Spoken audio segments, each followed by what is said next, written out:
Hello दोस्तों, कैसे हैं। मैं Sanjay Kumar Rai Bihar board study group channel पे आपका स्वागत करता हूं। और आज हम लोग पढ़ेंगे क्लास 9 का अर्थशास्त्र है, चैप्टर नंबर 1 है बिहार में एक गांव की कहानी। ठीक है, तो ये इसके बारे में पूरा दिया हुआ है। इसके बारे में ये जो है सो इसका हेडिंग है, जिसको हमने पहले लिख दिया है। और आप लोगों से एक निवेदन है कि आप लोग जो है सो एक्चुअल में मैं इस चैनल को शुरुआत करने का मेरा यही था कि जो बिहार बोर्ड के बच्चे हैं और गांव में रहते हैं, जिनको अच्छा एजुकेशन के कमी है या लोग नहीं मदद कर पाते हैं या अच्छे टीचर नहीं मिल पाते हैं, उनकी हम बेसिकली मदद करना चाहते हैं। तो इसलिए इसको शेयर करें, सब्सक्राइब करें, नोटिफिकेशन का आइकन दबा कर रखें ताकि जब भी हमारा नया अपडेट आए वीडियो तो आप लोग उसको देख सकें और लोगों तक पहुंचाएं। जितने ज़्यादा से ज़्यादा लोगों तक पहुंचाएंगे उतना ही हम समझेंगे कि हमारी मेहनत सफल हो रही है। और दूसरा चीज़ ये है कि एक्चुअल में हमारा जो है सो मेन मोटो है कि लोगों की मदद करना। ठीक है, क्योंकि हमको पता है, हम वहीं से आते हैं, तो हमको पता है कि वहाँ के बच्चे जो हैं सो टैलेंटेड तो हैं, लेकिन वो अच्छे टीचर नहीं मिलने के कारण उनकी जो है सो एक्सपोजर नहीं आ पाता, उनकी मतलब अच्छे एजुकेशन से पीछे रह जाते हैं और फिर वो मजदूर बन जाते हैं और बहुत सारी चीज़ों का सामना करना पड़ता है उनकी ज़िंदगी में। तो मैं उनसे बाहर निकालना चाहता हूँ। ठीक है, तो आज हम लोग बात करेंगे बिहार में एक गाँव की कहानी। अब सबसे बड़ी चीज़ है कि ये अर्थशास्त्र होता क्या है। अगर इसके बारे में थोड़ा सा समझ ले हम, तो फिर हमारा जो है सो काम आसान हो जाएगा। ठीक है, तो हम लोग पहले समझेंगे कि आपका अर्थशास्त्र क्या होता है। तो यह अर्थशास्त्र के बारे में अगर आप थोड़ा सा ध्यान से समझें तो देखिए क्या होता है। अर्थ का मतलब होता है धन। ठीक है, और धन होता है या फिर अर्थ का मतलब ये भी होता है कि आपका जो है सो लाइफ जीने के तरीके और ये सारी चीज़ें उससे रिलेट करती हैं। और शास्त्र मतलब होता है कि उसके बारे में नॉलेज, ज्ञान, या फिर जो है सो एक कोई किताब है, जैसे आपका कौटिल्य का अर्थशास्त्र है, तो उसमें जो है सो अर्थशास्त्र के बारे में लिखा गया है, नॉलेज है। तो मेन चीज़ है कि जो धन है या जो आपका सामान है उसकी वैल्यू कैसे है या उसकी कीमत कैसे लगाते हैं, ये सब चीज़ें अर्थशास्त्र से हम लोग समझते हैं।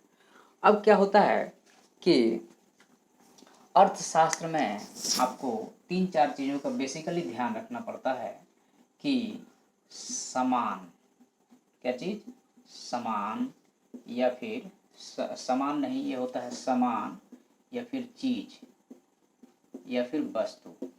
ठीक है, यह जो है इनिशिएटिंग चीज़ है या स्टार्टिंग चीज़ है कि कोई चीज़ है। सपोज दैट, मान लीजिए कि यह हमारा पेन है। ठीक है, तो यह पेन क्या है, ये उगा तो होगा नहीं, इसको बनाया गया होगा। तो अर्थशास्त्र में जो है एक्चुअल में क्या है कि आप काम करते हैं, आप जीने के लिए काम करते हैं। ठीक है, तो जो जीने के लिए काम करते हैं या काम के बदले जो आपको मिलता है वह अर्थ है या धन है, प्रतिफल है। जैसे मेहनत कर रहे हैं हम लोग, एग्ज़ाम दे रहे हैं, मेहनत कर रहे हैं, पास हो जाएंगे तो हमारा उसका प्रतिफल है। तो उसको मैनेज करने के लिए या उसको ठीक से चलाने के लिए जो व्यवस्था या जो ज्ञान है वह अर्थशास्त्र है।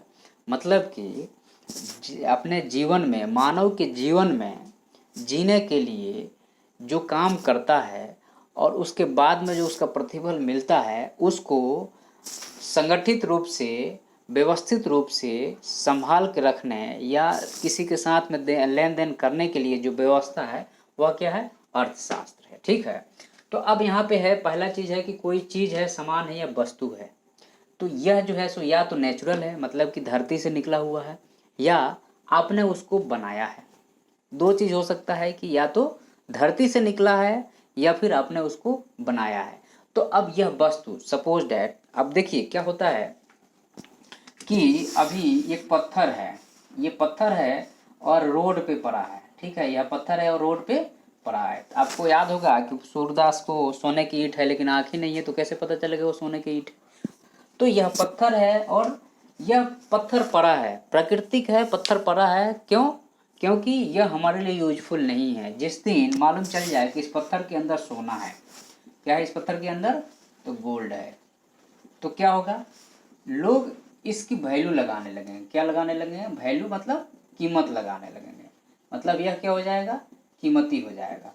तो यह जो है, यह समय के साथ में चीज़ों की वैल्यू जो है सो चेंज होती है और यह डिपेंड करता है आपकी रिक्वायरमेंट पे, आपकी ज़रूरत पे। मान लीजिए कि आपके यहाँ आज गेहूँ हुआ है, वो 4 रुपये केजी बिक रहा है, लेकिन कल वही गेहूँ जो है सो 6 रुपये केजी बिकने लगा। क्यों? क्योंकि उसकी डिमांड बढ़ गया और सप्लाई कम हो गई। ये अभी बाद की बात है, अभी हम लोग उस पर नहीं जाते हैं।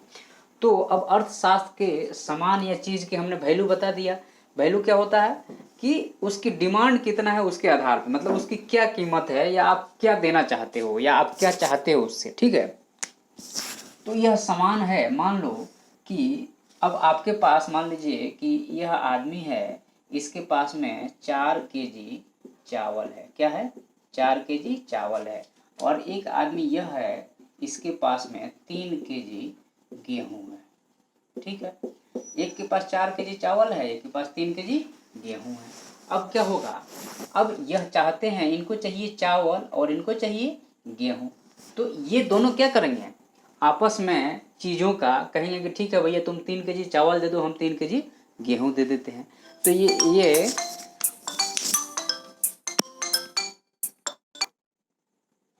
ये अदला बदली वाला जो सिस्टम था, अदला बदली वाला जो सिस्टम था, यह क्या है, यह जो है सो बार्टर सिस्टम है या अदला बदली सिस्टम है, पहले चलता था। बाद में क्या हुआ कि भैया कि इन दोनों को जो है एक ऐसा करें कि हम एक पत्थर है, एक पत्थर को हम बोल रहे हैं कि एक पत्थर जो है सो 2 पत्थर है सपोज है।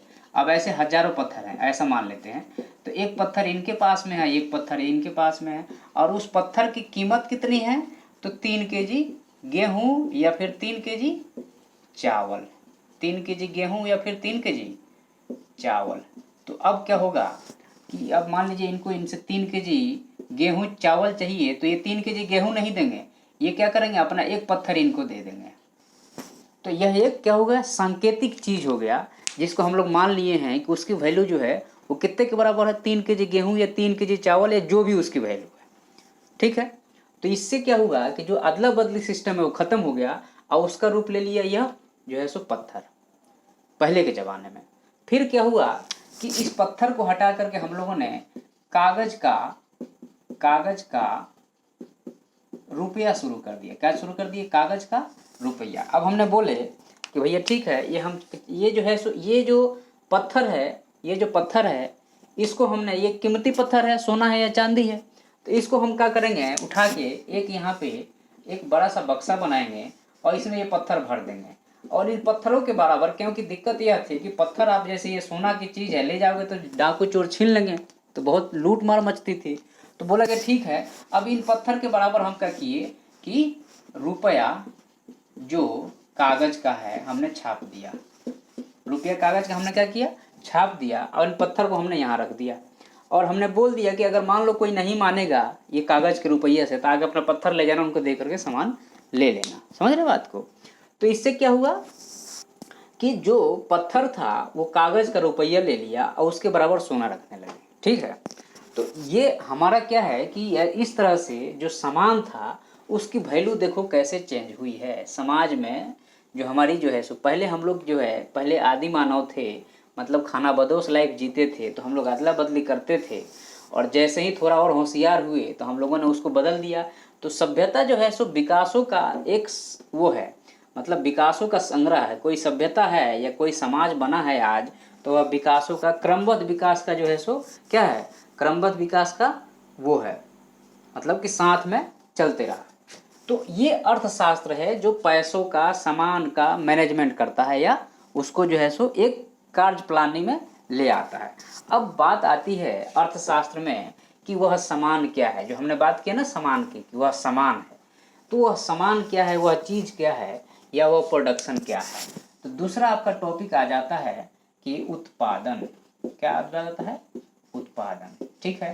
तो यह उत्पादन जो है, यह उत्पादन खेत से हो सकता है, खेत से हो सकता है, ठीक है, या फिर जो है सो फैक्ट्रियों से हो सकता है,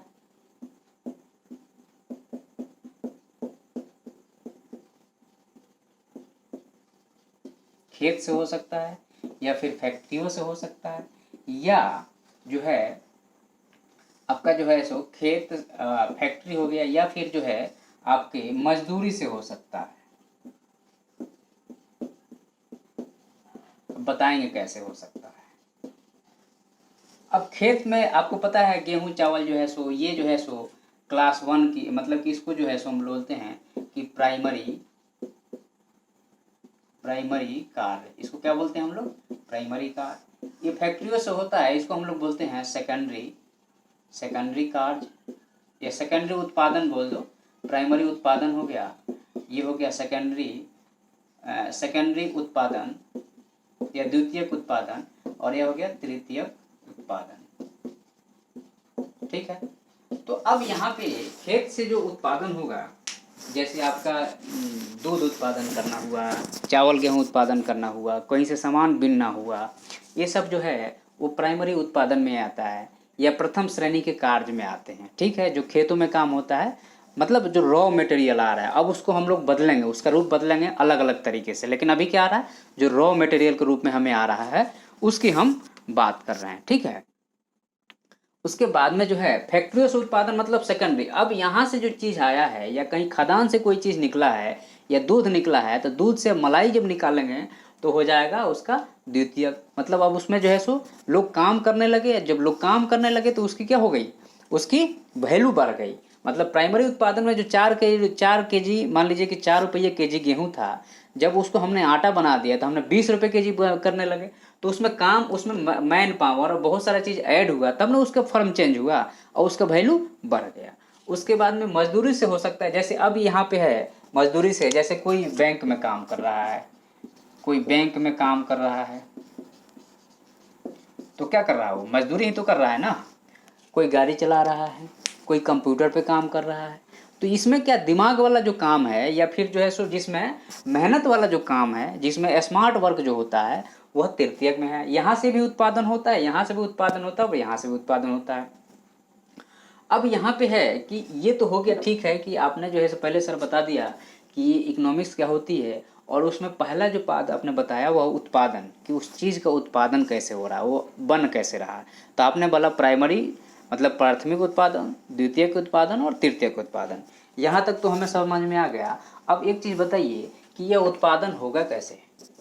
ठीक है, यह उत्पादन होगा कैसे या उसमें क्या क्या लगेगा, इसके बारे में अगर हम बात करते हैं तो हमारा तीसरा चीज़ आ जाता है कि उत्पादन। क्या आ जाता है? उत्पादन के साधन। तीसरा क्या आ गया? उत्पादन के साधन। ठीक है ना।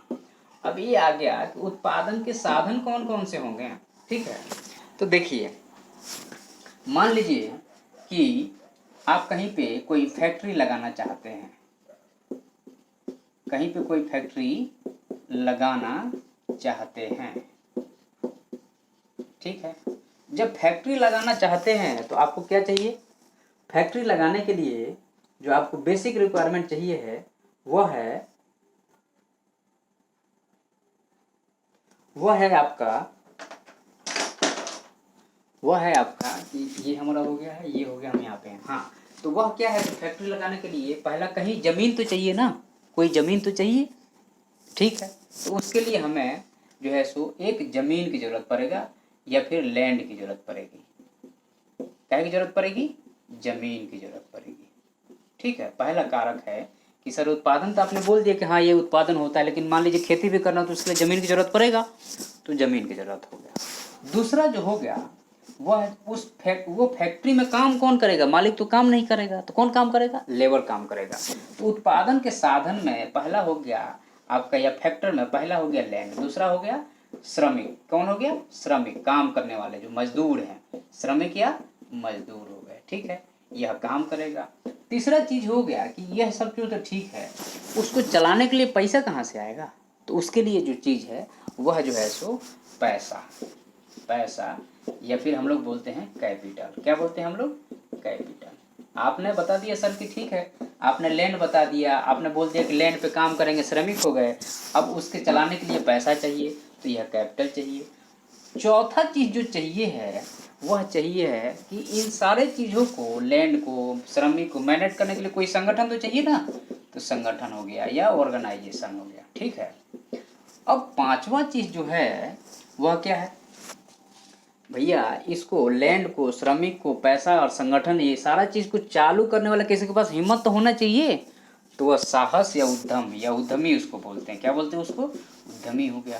तो तो यह जो है सर, यह फैक्टर है। कहीं मान लीजिए अब यहाँ से मान लीजिए कि 4 टन 4 टन जो है सो स्टील का क्या हुआ, प्रोडक्शन हुआ है।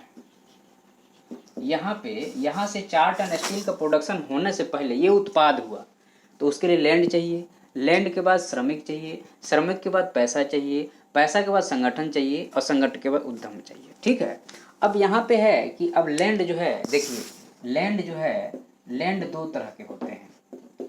जो लैंड है आपका, अब एक एक करके इसको थोड़ा सा डिटेल में डिस्कस कर लेते हैं। आपके बुक में लिखा है तो हम उसको डिस्कस तो करना पड़ेगा ना। तो अब क्या है कि जो लैंड है आपका, लैंड है, एक है स्टैटिक या स्थिर लैंड। लैंड तो हमेशा स्थिर ही रहता है, उसके वैल्यू जो है सो बढ़े रहते हैं। और दूसरा हो गया डायनामिक लैंड,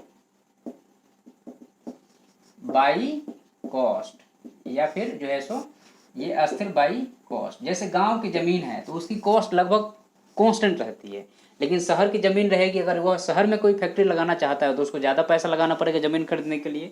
तो ये लैंड हो गया। ठीक है। अब श्रमिक भी 3 प्रकार के होते हैं। एक होता है कि जो हाथ से मेहनत कर रहा है, श्रमिक है वो हाथ से मेहनत कर रहा है।